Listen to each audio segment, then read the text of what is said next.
Welcome to the Wings Mobile Detailing Business and Automotive Podcast, the only podcast that will guide you on how to start and grow six-figure companies. As our team expand from one business location to worldwide domination, you will get step-by-step insights from a millennial franchisor and franchise owner with your host, Andre Mezzalira.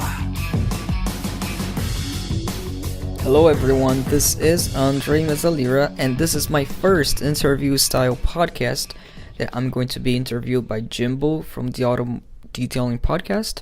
But this time we're going to actually talk more about the business, and he's going to be sharing some insights with all of you and with Jimbo about the style of business that I actually run.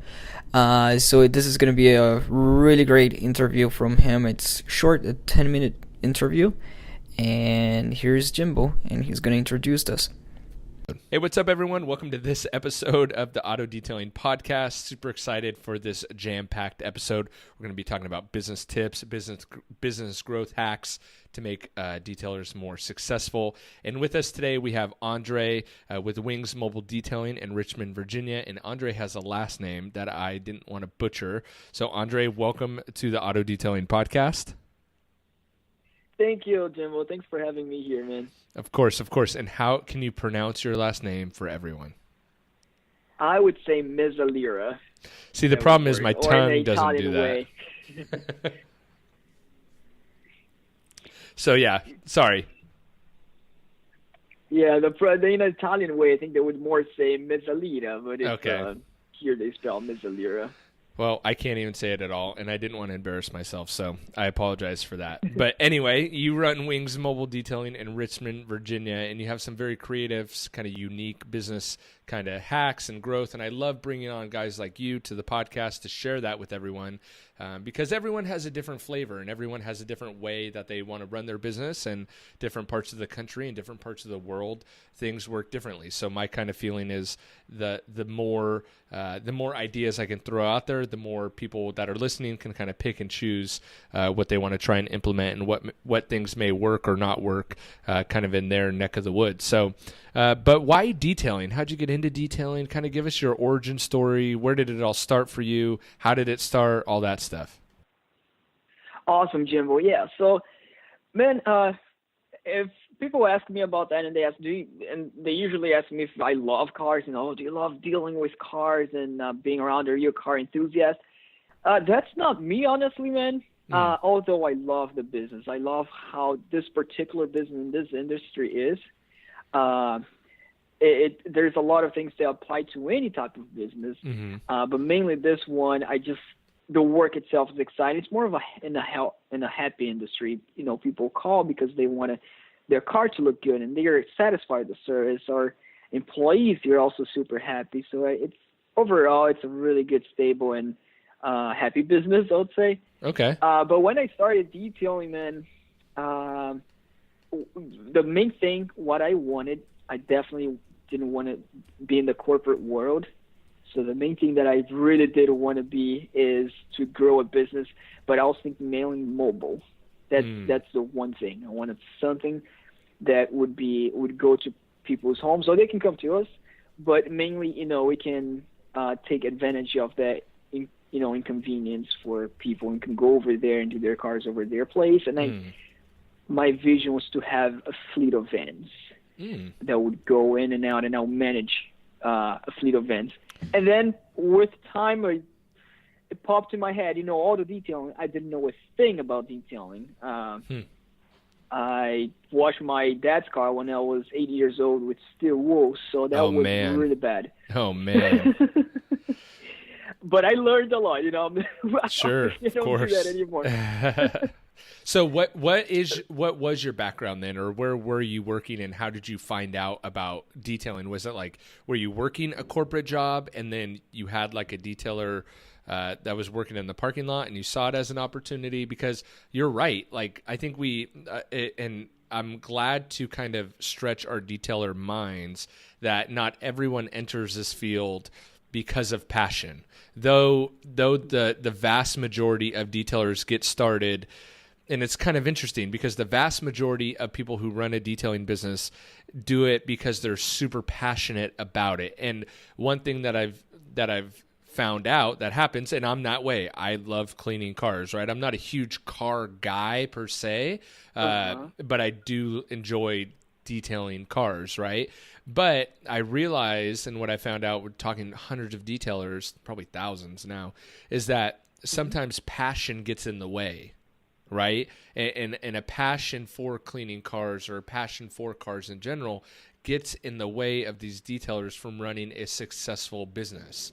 And that's kind of the conclusion I came to, and why I wanted to have you on, is that it'll help stretch our detailer minds that not everyone enters this because of a dying passion for cars or whatever, and that's okay, right? A lot of these product brands start because they see an opportunity, right? So, but where did the detailing kind of niche come on your radar then? How did you find out about it? How did you see the opportunity? Right. So, Jimbo, I think the one thing I do remember is watching a video of someone detailing their car. And what I had in my mind back then was, back to that, I want a mobile business so I can go to people's house. And when I saw someone, as far as I can remember, someone washing their cars, I'm like, maybe I can do this mobile. And I didn't know it already existed. But that doesn't make a difference. It's not about a new idea. It's about the way, run the business. Sure, yeah. And that was so true. I never heard it that way, but that's true. The passion that I have, I would say, is more towards growing a business, branding out there, and growing the name, and managing a fleet of vehicles. If I had the passion, and I know some people just totally okay, some people who is more self-employed and they don't want to grow a business to grow a business. They want to grow a business to work. 100%. And that's okay too. And totally, and I have total, people who does that. And I was thinking, it's awesome because at the end of the day, let's do what we enjoy doing. Yep. And but the only thing is, as you said, that if the passion's over there, you're not going to grow past that.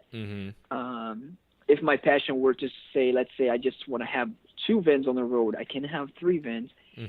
But that's such an awesome point. But and that's how I grew. It was from a video, and I was like, oh, maybe this mobile detailing could work. And then I started to learn everything about detailing. I scratched some cars on my own, not customers' car, but, testing in and out. Yep. And then with time, I learned wet sanding, ceramic coating, the best, learning everything about products. And then I started to have really believe in all that we were doing, at the same time growing a system of, as I said, my focus was to grow a business. And that's how we expanded and franchise out to another location in Virginia Beach. And using the same system, training videos with all the mentality to grow, expand, and hire more employees.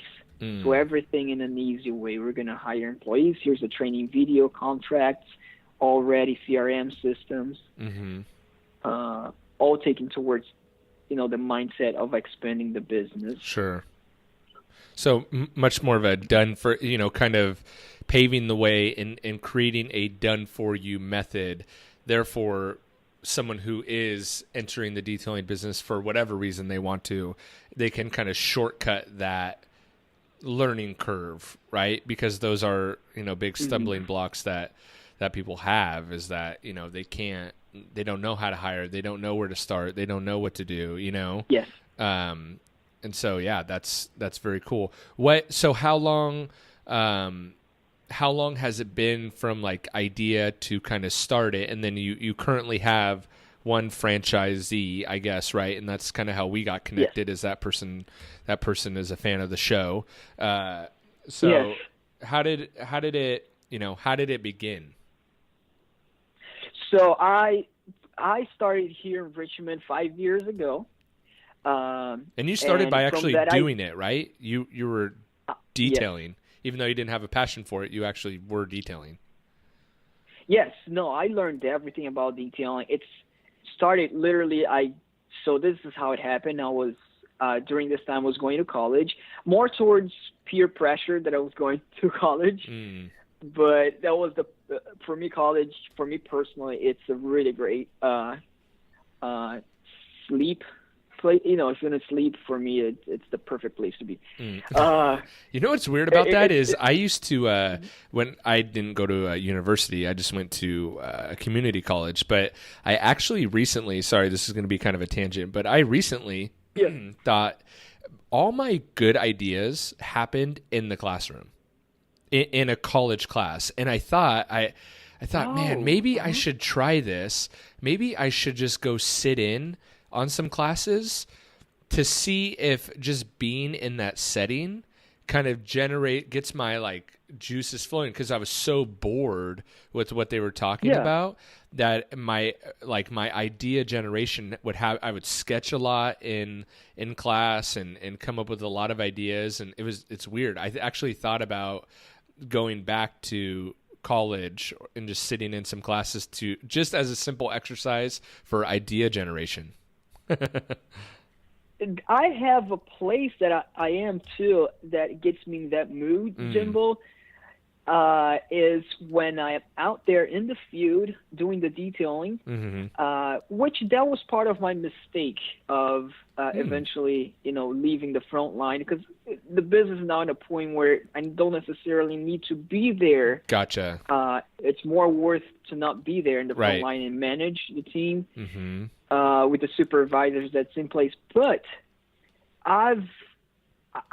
me personally, I feel better, much more motivated, get more ideas when I'm out there and I have listening, not to be biased towards this, but listening, podcasts for people who is growing their business every time. And I'm listening to this. I'm always like, man, I can do this and that. I've always get a lot of ideas. Yep. That's the place. And sometimes working out.